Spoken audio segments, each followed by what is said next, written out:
If there's one thing Jameis Winston is going to do, it's the unexpected. And on Wednesday, he proved that once again. Moments after being elevated from the Giants' third-string quarterback to the team's new starter, Winston turned his press conference into a show, literally breaking out into song. And not just any song, a Broadway tune from Hamilton. Standing at the podium, Winston smiled and said, "I want fans to know that I'm gonna do my best. Obviously, I'm gonna have fun, but I'm gonna execute, have a surgical execution, and just play ball, man. This is something I've been doing since I was 4 years old, and I just get to do it in the greatest city in the world."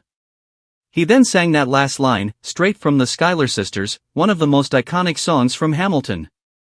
The moment was pure Jameis, funny, confident, and entirely unpredictable. But behind the humor was a quarterback who knows the weight of the opportunity in front of him. Winston made it clear that he's grateful for the chance to start again and fully intends to make the most of it. "We are ready for a win," he said. "This city, this stadium, we are willing to do any and everything for the New York Football Giants to be celebrating at the end of the day."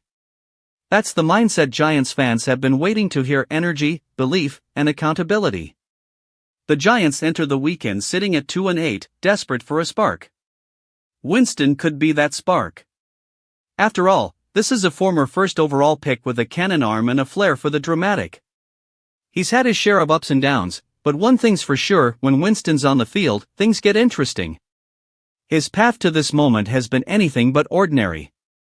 After previous stops in Tampa Bay, New Orleans, and Cleveland, Winston signed a 2-year deal with the Giants last March. The team later added Russell Wilson and drafted rookie Jaxson Dart, creating one of the league's most talked about quarterback rooms. For most of the season, Winston waited patiently as the emergency quarterback behind Wilson and Dart. But when Dart went down with a concussion last week against the Bears, the door finally opened. Wilson stepped in but struggled, completing only a few passes and taking multiple sacks as the Giants let their lead slip away.